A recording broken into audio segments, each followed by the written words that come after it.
Alors, dans cette partie, donc, je vous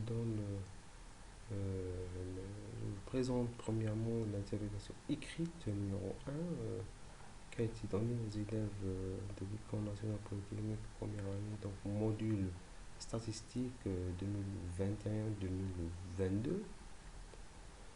Cette partie-là donc consiste à une étude qui a été faite sur les salaires en dinars algériens des 1370 employés d'une entreprise algérienne.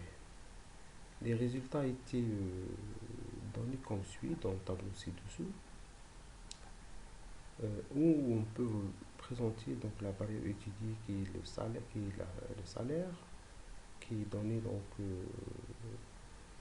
par des intervalles de 44 000 jusqu'à 52 000 jusqu'à la dernière intervalle qui est de 80 000 jusqu'à 92 000.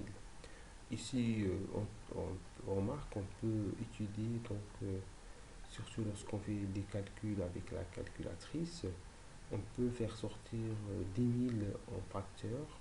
Et au lieu d'étudier donc l'intervalle 44 000 à 52 000, on peut étudier l'intervalle de 44 à 52. On veut donc aussi les fréquences, d'accord, FI, au lieu des effectifs. Et on vous demande premièrement calculer donc un certain nombre de données. Premièrement, en commençant par exemple de représenter, représenter le graphique des fréquences, déterminer graphiquement le mode, calculer analytiquement les paramètres de position, calculer le coefficient de variation, calculer le coefficient d'asymétrie, alpha 3, etc. Alors, avant de commencer, toujours il faut faire un tableau général, qui vous donne toutes les données nécessaires euh, pour déterminer toutes ces quantités-là. Alors ce tableau-là, donc je l'ai résumé ici. Il est là, comme vous pouvez le voir. Premièrement, nous avons besoin de centre, comme c'est une variable quantitative continue. On a besoin des amplitudes afin de savoir s'il faut faire la correction ou non. Puis la fréquence elle est là, qui a été donnée. Puis ça nécessite une correction, donc on doit calculer FIC qui est égal à FI sur AI fois AI min, AI min qui est égal à la valeur minimale entre toutes ces valeurs-là qui est 4000. Alors puis nous avons besoin de FI afin de déterminer la médiane, donc on calcule FI croissant à partir de ça. Puis nous déterminons FI fois CI afin de déterminer la moyenne. Nous déterminons FI fois CI au carré afin de déterminer la variance. Et nous déterminons cette quantité-là afin de déterminer le alpha 3. Alors, l'emploi de toutes ces données, on va le voir tout de suite. Premièrement, représenter graphiquement. Donc, le graphe qui vient avec la variable quantitative continue, c'est la variable quoi? C'est l'histogramme. L'histogramme, il est là, comme vous pouvez le voir, sauf ici, comme j'ai dessiné ça sur Excel, donc faites attention par rapport à la largeur. Il faut prendre en considération les valeurs réelles, parce qu'ici, vous voyez, nous avons les mêmes amplitudes, alors que en haut, il faut faire attention parce que les amplitudes ne sont pas égales. D'accord? Il faut faire nécessaire afin de corriger cela. Déterminer graphiquement le mode. Le mode graphiquement, il se détermine comme suit. Alors, on peut voir ici que la classe modale, elle est là, d'accord? Donc, il faut faire l'intersection des deux droites noires. Faites la projection, l'intersection de ces droites-là donne ce qu'on appelle la valeur du mode de la classe modale, qui est bien entourée là, qui est égale à 71 500 dinars algériens. Détermine maintenant les valeurs analytiques des trois valeurs de position. moyenne, voilà, etc. Alors la moyenne, nous commençons par la première valeur qui est le mode. Vous connaissez tous la formule du mode. Vous avez la première valeur qui est x1 fois l'amplitude de cette classe-là, fois delta 1 qui est égal à la différence des deux effectifs ou des deux fréquences, donc d'accord, sur delta 1 plus delta 2, donc la différence de la classe actuelle, donc le mode supérieur qui est là, la valeur du mode de la classe verte, moins le mode, moins la fréquence de la classe suivante qui est la classe violet. Et on trouve la valeur suivante. On détermine maintenant la médiane. Donc la médiane, on a dit donc c'est 50% de la population doit être inclus donc dans la classe. Donc on peut voir la fréquence croissante. Donc là 50% elle est là. D'accord. 34 on n'est pas encore arrivé à 50, donc 50 se trouve dans cette partie-là. Donc dans cet intervalle, donc c'est la classe médiane, se trouve une valeur qui divise la série en deux parties égales. On doit le chercher, on doit la chercher cette valeur-là. Application numérique, vous pouvez voir, donc c'est x1 de la classe médiane plus le A fois 50% moins n xi moins 1, c'est l'effectif de corrélation de la classe avant la classe médiane sur les FI de la classe médiane. La moyenne, ça donne donc, comme pour connaître sa formule, donc c'est égal à 1 sur n la somme de ni xi. Ni, donc on peut faire rentrer le 1 sur n, donc ni sur n, ça donne fi. Donc cela revient à déterminer la sommation de fi, la multiplication de fi fois ci. La sommation totale est égale à ça. Donc ça, c'est la valeur moyenne. D'accord? Donc nous avons obtenu les trois valeurs demandées. Maintenant, on détermine le coefficient de variation. Le coefficient de variation, c'est V est égal à sigma sur la moyenne. Pour déterminer la valeur du sigma, on doit déterminer la variance qui est égale à donc 1 sur n fois ni, donc ça donne fi, fois ci au carré moins la valeur de la moyenne qu'on vient de calculer ici au carré. Donc il faut déterminer juste la multiplication de fx fois ci au carré, donc la sommation totale est égale à cette valeur, divisé plutôt donc moins x bar au carré, et ça donne cette valeur là. La racine de cette valeur, ça donne l'écart type. Donc juste il faut diviser donc l'écart type sur la moyenne et ça donne 19,35%.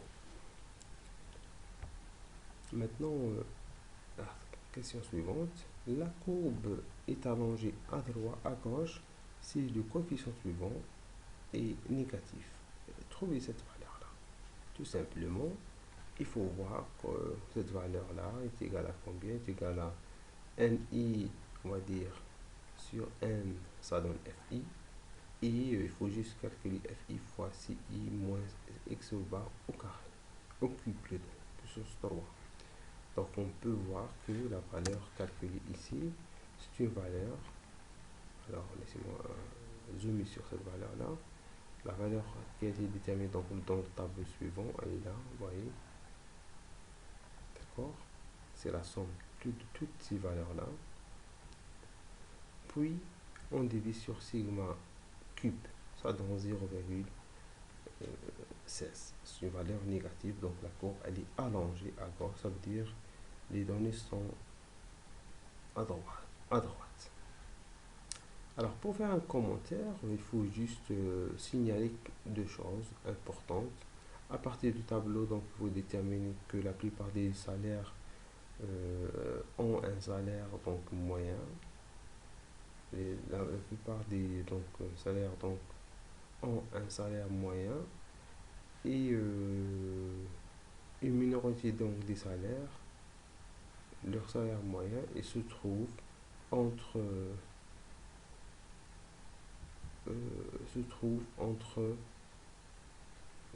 c'est plutôt c'est des employés ici, hein, je me suis trompé. Donc, alors, qu'est-ce que j'ai dit? Donc, euh, la plupart des employés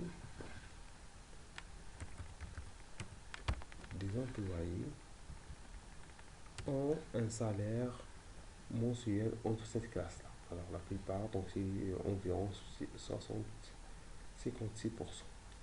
Et la minorité donc des employés, une minorité des employés, environ 8,7%, ont un salaire quoi? Ont un salaire mensuel entre ça et ça. Alors il faut noter aussi à partir de cette inégalité qu'on peut remarquer, d'accord, à partir des valeurs analytiques déterminées, que la distribution des salaires mensuels est légèrement étalée vers la gauche. Et cela, il a été prouvé aussi avec la valeur alpha 3, la valeur coefficient d'asymétrie. On peut aussi donc remarquer à partir de la valeur de CV calculée que cette valeur-là elle est supérieure à 15%. Donc on peut dire que la distribution des salaires mensuels est hétérogène. Ça veut dire que la distribution elle n'est pas homogène, ça veut dire qu'elle n'est pas concentrée. Ça veut dire qu'elle est on va dire répartie sur plusieurs classes.